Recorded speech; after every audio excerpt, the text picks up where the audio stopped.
La chiesa di Santa Maria di Malta, che risale all'undicesimo secolo. Alcuni studiosi sostengono che fu un monastero dei Benedettini, altri che fu dei Cavalieri di Malta che si attestarono a Guspini intorno al XVI secolo. Ma noi sappiamo con certezza che questi ordini erano in relazione con i Cavalieri Templari.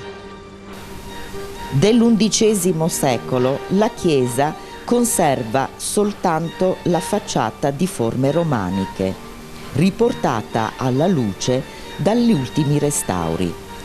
Venne ricostruita in stile gotico nella prima metà del XIV secolo. Un ulteriore indizio della presenza dei Cavalieri dell'Ordine di Malta è dato dall'architrave del portale laterale alla facciata, decorato con una croce a 8 punte.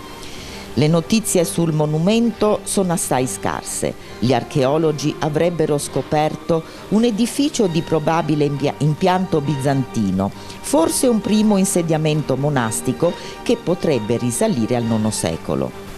L'abside è rivolta rigorosamente verso oriente, come nel Tempio di Gerusalemme, dove un raggio di sole nascente doveva passare esattamente sull'asse del Tempio per andare ad illuminare il volto di Dio. Ed è ovvio che fra il solstizio d'estate e quello d'inverno l'equinozio ci dà un'unica direzione, sempre quella del Tempio di Gerusalemme. Durante gli ultimi lavori di restauro, sotto 4 strati di pavimentazione, è stato rinvenuto il pavimento originale in cotto rosso. Non è stato possibile invece rendere fruibile il conicolo che dalla chiesa conduceva al monastero, ove è stato edificato purtroppo un edificio a destinazione abitativa. Che la chiesa fosse dei Benedettini è un'ipotesi che parrebbe confermata da un'iscrizione rinvenuta nel 1892, oggi conservata a Cagliari negli archivi della Soprintendenza ai Beni Artistici. L'epigrafe, lunga ben 68 cm, era stata incisa su 3 pezzi di arenaria grigia. Sarebbe il documento sia di difficile comprensione, risultato tuttavia perfettamente leggibile una data, il 1294, e una parola che potrebbe essere interpretata come Benedettini.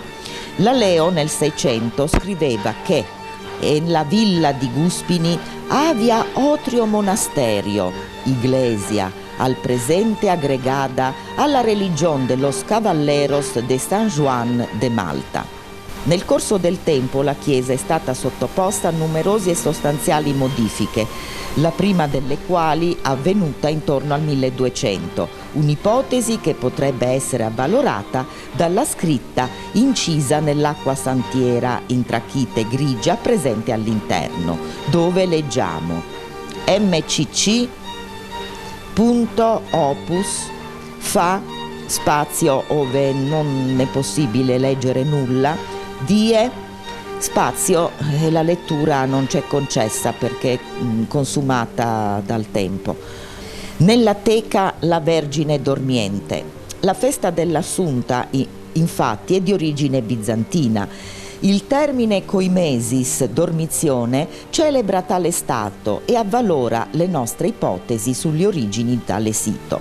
Sicuramente tutto ciò rappresenta tracce importanti da seguire per una ricostruzione storica che pur nel suo piccolo colloca Santa Maria di Malta fra quei monumenti significativi e fortemente legati alle vicende politiche del territorio giudicale.